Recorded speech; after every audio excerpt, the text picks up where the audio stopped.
ಮಧ್ಯರಾತ್ರಿ 12 ಗಂಟೆ ದಾಟಿತ್ತು. ನಿರಂತರವಾಗಿ ಸುರಿಯುತ್ತಿದ್ದ ಮಳೆಯ ನಡುವೆ ಆ ಮನೆಯ ಬಾಗಿಲು ನಿಧಾನವಾಗಿ ತೆರೆದ ಕ್ಷಣ ರಾಹುಲ್ ಕಂಡ ದೃಶ್ಯ ಅವನ ಮನಸ್ಸನ್ನೇ ಕಲಕಿಬಿಟ್ಟಿತು.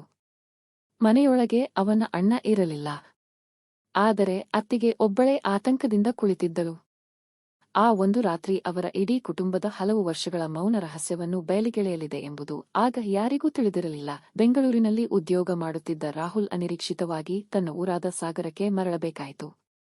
ಕಂಪನಿಯ ಕೆಲಸ ಮುಗಿದಿದ್ದು ಬೆಳಗ್ಗೆಯವರೆಗೆ ಕಾಯುವ ಬದಲು ನೇರವಾಗಿ ತನ್ನ ಅಣ್ಣ ಶಶಾಂಕ್ ಮನೆಗೆ ಹೋಗಲು ನಿರ್ಧರಿಸಿದ. ಬಾಲ್ಯದಿಂದಲೂ ಅಣ್ಣನ ಮನೆ ತನ್ನ ಮನೆಯಂತೆಯೇ ಇದ್ದ ಕಾರಣ ಯಾವುದೇ ಮುಜುಗರವಿರಲಿಲ್ಲ. ಆದರೆ ಆ ರಾತ್ರಿ ಬಾಗಿಲು ತೆರೆದದ್ದು ಅತ್ತಿಗೆ ವೈಷ್ಣವಿ. ಅವಳ ಮುಖದಲ್ಲಿ ಸಾಮಾನ್ಯ ನಗು ಇರಲಿಲ್ಲ. ಕಣ್ಣುಗಳಲ್ಲಿ ಭಯ, ಆಯಾಸ ಮತ್ತು ಹಲವು ದಿನಗಳಿಂದ ನಿದ್ರೆ ಮಾಡದವರ ದಣಿವು ಸ್ಪಷ್ಟವಾಗಿತ್ತು. ಶಶಾಂಕ್ ವ್ಯಾಪಾರದ ಕೆಲಸಕ್ಕಾಗಿ ಹೈದರಾಬಾದ್ಗೆ ಹೋಗಿದ್ದಾನೆ ಎಂದು ಹೇಳಲಾಗಿದ್ದರೂ ಮನೆಯ ವಾತಾವರಣದಲ್ಲಿ ಏನೋ ಅಸಹಜತೆ ಇತ್ತು. ಮನೆಯ ಒಂದು ಕೋಣೆಯ ಬಾಗಿಲು ಯಾವಾಗಲೂ ಮುಚ್ಚಿಕೊಂಡೇ ಇರುವುದು, ಮಧ್ಯೆ ಮಧ್ಯೆ ಯಾರೋ ಒಳಗೆ ನಡೆಯುವಂತಹ ಶಬ್ದ ಕೇಳಿಸುವುದು, ಆದರೆ ಬಾಗಿಲು ತೆರೆಯದಿರುವುದು ರಾಹುಲ್ಗೆ ವಿಚಿತ್ರವಾಗಿ ಕಾಣಿಸಿತು. ಆ ವಿಷಯ ಕೇಳಲು ಮನಸ್ಸಾದರೂ ಅತ್ತಿಗೆಯ ಮುಖದ ಆತಂಕ ನೋಡಿ ಮೌನವಾಗಿದ್ದ. ರಾತ್ರಿ ಮಳೆ ಇನ್ನಷ್ಟು ಜೋರಾಯಿತು. ವಿದ್ಯುತ್ ಹೋಗಿ ಮನೆ ಕತ್ತಲಿನಲ್ಲಿ ಮುಳುಗಿತು. ಆ ಸಮಯದಲ್ಲಿ ಮೇಲ್ಮಹಡಿಯಿಂದ ಏನೋ ಭಾರವಾದ ವಸ್ತು ಬಿದ್ದ ಶಬ್ದ ಕೇಳಿಸಿತು. ರಾಹುಲ್ ಟಾರ್ಚ್ ಹಿಡಿದು ಮೇಲಕ್ಕೆ ಹೋಗಲು ಮುಂದಾದಾಗ ವೈಷ್ಣವಿ ಅವನನ್ನು ತಡೆಯಲು ಯತ್ನಿಸಿದಳು. ಆ ತಡೆಯಲ್ಲೇ ಒಂದು ರಹಸ್ಯ ಅಡಗಿತ್ತು. ಬೆಳಿಗ್ಗೆ ಎದ್ದಾಗ ಮೇಲ್ಮಹಡಿಯಲ್ಲಿ ಏನೂ ನಡೆದಿರದಂತೆ ಎಲ್ಲವೂ ಸಾಮಾನ್ಯವಾಗಿತ್ತು. ಆದರೆ ಮೆಟ್ಟಿಲಿನ ಮೇಲೆ ಹೊಸದಾಗಿ ಒರೆಸಿದ ನೀರಿನ ಗುರುತುಗಳು ಕಂಡವು. ಯಾರೋ ರಾತ್ರಿ ಏನನ್ನೋ ಮರೆಮಾಡಿದ ಅನುಮಾನ ಅವನ ಮನಸ್ಸಿನಲ್ಲಿ ಗಟ್ಟಿಯಾಯಿತು.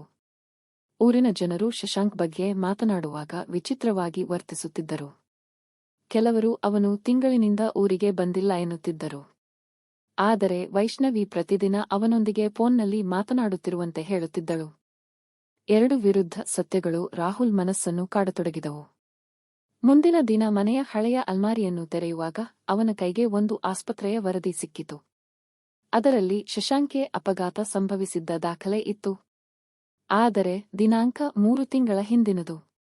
ಹೀಗಿದ್ದರೆ ಅವನು ಈಗ ಎಲ್ಲಿದ್ದ? ವರದಿಯನ್ನು ಮತ್ತೆ ಅಲ್ಮಾರಿಯಲ್ಲಿ ಇಡುತ್ತಿದ್ದಂತೆಯೇ ವೈಷ್ಣವಿ ಅದನ್ನು ಗಮನಿಸಿ ತಕ್ಷಣ ಮರೆಮಾಡಿದಳು.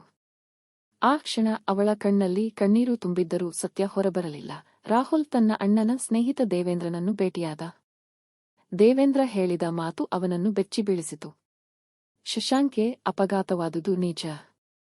ಆದರೆ ಆಸ್ಪತ್ರೆಯಿಂದ ಬಿಡುಗಡೆಯಾದ ನಂತರ ಅವನ ಬಗ್ಗೆ ಯಾರಿಗೂ ಮಾಹಿತಿ ಇರಲಿಲ್ಲ. ಮನೆಗೆ ಬಂದಿಲ್ಲ, ವ್ಯಾಪಾರಕ್ಕೂ ಹೋಗಿಲ್ಲ. ಈ ಮಾತು ಕೇಳಿದ ನಂತರ ರಾಹುಲ್ ನೇರವಾಗಿ ಮನೆಗೆ ಮರಳಿದ. ಅಲ್ಲಿ ವೈಷ್ಣವಿ ಮನೆಯ ಹಿಂಭಾಗದ ಹಳೆಯ ಕೊಠಡಿಗೆ ಪ್ರತಿದಿನ ರಾತ್ರಿ ಹೋಗುತ್ತಿರುವುದನ್ನು ಅವನು ಗಮನಿಸಿದ. ಒಂದು ರಾತ್ರಿ ಮೌನವಾಗಿ ಅವಳ ಹಿಂದೆ ಹೋದಾಗ ಆ ಕೊಠಡಿಯೊಳಗಿಂದ ಯಾರೋ ಕೆಮ್ಮುವ ಶಬ್ದ ಕೇಳಿಸಿತು. ಬಾಗಿಲು ಸ್ವಲ್ಪ ತೆರೆದು ನೋಡಿದಾಗ ಒಳಗೆ ಯಾರೋ ವ್ಯಕ್ತಿ ಹಾಸಿಗೆಯ ಮೇಲೆ ಮಲಗಿದ್ದಂತೆ ಕಾಣಿಸಿತು. ಆದರೆ ಮುಖ ಸ್ಪಷ್ಟವಾಗಿ ಕಾಣಲಿಲ್ಲ. ಅದೇ ಕ್ಷಣದಲ್ಲಿ ವೈಷ್ಣವಿ ಬಾಗಿಲು ಮುಚ್ಚಿಬಿಟ್ಟಳು. ಮರುದಿನ ಬೆಳಗ್ಗೆ ಆ ಕೊಠಡಿ ಮತ್ತೆ ಖಾಲಿಯಾಗಿತ್ತು. ರಾಹುಲ್ಗೆ ತನ್ನ ಕಣ್ಣನ್ನೇ ನಂಬಲಾಗಲಿಲ್ಲ. ಕೊನೆಗೆ ವೈಷ್ಣವಿಯ ತಂದೆ ಊರಿಗೆ ಬಂದಾಗ ಸತ್ಯದ ಮೊದಲ ಬಾಗಿಲು ತೆರೆದಿತು. 3 ತಿಂಗಳ ಹಿಂದೆ ನಡೆದ ಅಪಘಾತದಲ್ಲಿ ಶಶಾಂಕ್ ಬದುಕುಳಿದಿದ್ದರೂ ತಲೆಗೆ ತೀವ್ರ ಪೆಟ್ಟು ಬಿದ್ದ ಕಾರಣ ಅವನು ತನ್ನ ನೆನಪುಗಳನ್ನು ಕಳೆದುಕೊಂಡಿದ್ದ. ದೊಡ್ಡ ಆಸ್ಪತ್ರೆಯಲ್ಲಿ ಚಿಕಿತ್ಸೆ ಮುಂದುವರಿಸಲು ಲಕ್ಷಾಂತರ ರೂಪಾಯಿ ಬೇಕಾಗಿತ್ತು. ಸಾಲದ ಹೊರೆ ಈಗಾಗಲೇ ಹೆಚ್ಚಿದ್ದರಿಂದ ವೈಷ್ಣವಿ ಎಲ್ಲರಿಗೂ ಶಶಾಂಕ್ ಹೊರ ಊರಿಗೆ ಹೋಗಿದ್ದಾನೆ ಎಂದು ಹೇಳಿ ಯಾರಿಗೂ ಗೊತ್ತಾಗದಂತೆ ಮನೆಯ ಹಿಂಭಾಗದ ಕೊಠಡಿಯಲ್ಲಿ ಅವನ ಆರೈಕೆ ಮಾಡುತ್ತಿದ್ದಳು. ಜನರ ಕರುಣೆ, ಅಪವಾದ ಅಥವಾ ಆಸ್ತಿಯ ಮೇಲಿನ ಆಸೆಯಿಂದ ಸಂಬಂಧಿಕರು ತೊಂದರೆ ಕೊಡಬಾರದೆಂಬ ಕಾರಣಕ್ಕೆ ಈ ಸತ್ಯವನ್ನು ಮರೆಮಾಡಿದ್ದಳು. ಆದರೆ ಇನ್ನೂ ಒಂದು ದೊಡ್ಡ ರಹಸ್ಯ ಉಳಿದಿತ್ತು. ಶಶಾಂಕ್ನ ಅಪಘಾತ ಸಾಮಾನ್ಯ ರಸ್ತೆ ಅಪಘಾತವಾಗಿರಲಿಲ್ಲ. ಅವನ ವ್ಯವಹಾರ ಪಾಲುದಾರನೇ ಉದ್ದೇಶಪೂರ್ವಕವಾಗಿ ಅಪಘಾತ ಮಾಡಿಸಿದ್ದನೆಂಬ ಅನುಮಾನ ವೈಷ್ಣವಿಗೆ ಮೊದಲಿನಿಂದಲೂ ಇತ್ತು. ಅದಕ್ಕಾಗಿ ಅವನ ಬದುಕಿರುವ ವಿಷಯ ಹೊರಗೆ ಗೊತ್ತಾಗಬಾರದೆಂದು ಆಕೆ ಎಚ್ಚರಿಕೆಯಿಂದ ಎಲ್ಲವನ್ನೂ ರಹಸ್ಯವಾಗಿಟ್ಟಿದ್ದಳು. ರಾಹುಲ್ ಈಗ ಸಂಪೂರ್ಣ ಸತ್ಯ ತಿಳಿದು ಅತ್ತಿಗೆಯ ತ್ಯಾಗವನ್ನು ಅರಿತುಕೊಂಡ. ಅವಳು ತಿಂಗಳಿನಿಂದ ತನ್ನ ಆಭರಣಗಳನ್ನು ಮಾರಿದ್ದಳು. ಮನೆಯ ಜಮೀನನ್ನು ಅಡಮಾನ ಇಟ್ಟಿದ್ದಳು. ಹಗಲು ಹೊಲಿಗೆ ಕೆಲಸ ಮಾಡಿ ರಾತ್ರಿ ಗಂಡನ ಆರೈಕೆ ಮಾಡುತ್ತಿದ್ದಳು. ಆದರೆ ಯಾರ ಮುಂದೆಯೂ ದುಃಖ ತೋರಿಸಿರಲಿಲ್ಲ. ರಾಹುಲ್ ತನ್ನ ಸ್ನೇಹಿತರ ಸಹಾಯದಿಂದ ದೊಡ್ಡ ಆಸ್ಪತ್ರೆಯ ತಜ್ಞ ವೈದ್ಯರನ್ನು ಸಂಪರ್ಕಿಸಿದ. ಚಿಕಿತ್ಸೆಗೆ ಅಗತ್ಯವಾದ ಹಣವನ್ನು ಸಂಗ್ರಹಿಸಲು ಊರಿನ ಜನರು ಮುಂದೆ ಬಂದರು. ಇದೇ ವೇಳೆ ಶಶಾಂಕ್ನ ಹಳೆಯ ಫೋನ್ನಿಂದ ಒಂದು ವಿಡಿಯೋ ಸಿಕ್ಕಿತು. ಅಪಘಾತವಾಗುವ ಕೆಲವು ನಿಮಿಷಗಳ ಮೊದಲು ಅವನು ತನ್ನ ವ್ಯವಹಾರ ಪಾಲುದಾರನೊಂದಿಗೆ ನಡೆದ ಜಗಳವನ್ನು ರೆಕಾರ್ಡ್ ಮಾಡಿದ್ದ. ಆ ವಿಡಿಯೋವೇ ಪ್ರಕರಣದ ಮುಖ್ಯ ಸಾಕ್ಷಿಯಾಯಿತು. ಪೊಲೀಸರು ತನಿಖೆ ಆರಂಭಿಸಿ ನಿಜವಾದ ಆರೋಪಿಯನ್ನು ಬಂಧಿಸಿದರು. ಕೆಲವು ವಾರಗಳ ಚಿಕಿತ್ಸೆಯ ನಂತರ ಶಶಾಂಕ್ ನಿಧಾನವಾಗಿ ನೆನಪುಗಳನ್ನು ಮರಳಿ ಪಡೆಯತೊಡಗಿದ.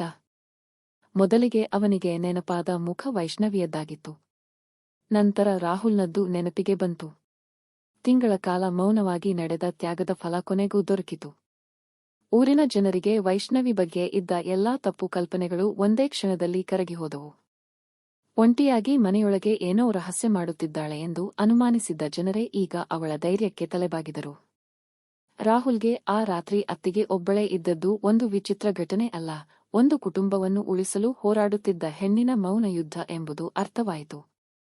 ಕೆಲವು ತಿಂಗಳ ನಂತರ ಶಶಾಂಕ್ ಸಂಪೂರ್ಣ ಚೇತರಿಸಿಕೊಂಡು ಮನೆಗೆ ಮರಳಿದ. ಮನೆಯ ಹಿಂಭಾಗದ ಆ ಕತ್ತಲೆ ಕೊಠಡಿ ಮತ್ತೆ ತೆರೆದಿತು. ಆದರೆ ಈ ಬಾರಿ ಅಲ್ಲಿ ಭಯ ಇರಲಿಲ್ಲ. ಹೊಸ ಆಶೆ, ಹೊಸ ಬೆಳಕು ಮತ್ತು ಹೊಸ ಜೀವನ ಮಾತ್ರ ಇತ್ತು. ಕೆಲವೊಮ್ಮೆ ನಾವು ಅನುಮಾನದಿಂದ ನೋಡುವ ಮೌನದ ಹಿಂದೆ ಸ್ವಾರ್ಥ ಅಡಗಿರುವುದಿಲ್ಲ, ಯಾರಿಗೂ ತಿಳಿಯದ ತ್ಯಾಗ ಮತ್ತು ಪ್ರೀತಿಯ ಮಹಾಸಾಗರವು ಅಡಗಿರಬಹುದು ಎಂಬ ಸತ್ಯವನ್ನು ಆ ಕುಟುಂಬದ ಕತೆ ಎಲ್ಲರಿಗೂ ಕಲಿಸಿತು.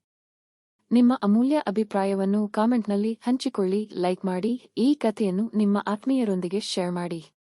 ಇಂತಹ ಇನ್ನಷ್ಟು ಮನ ಮುಟ್ಟುವ ಕಥೆಗಳಿಗಾಗಿ ಕಥೆಗಳ ಮನೆ ಜೊತೆ ಸದಾ ಸಂಪರ್ಕದಲ್ಲಿರಿ. ಧನ್ಯವಾದಗಳು.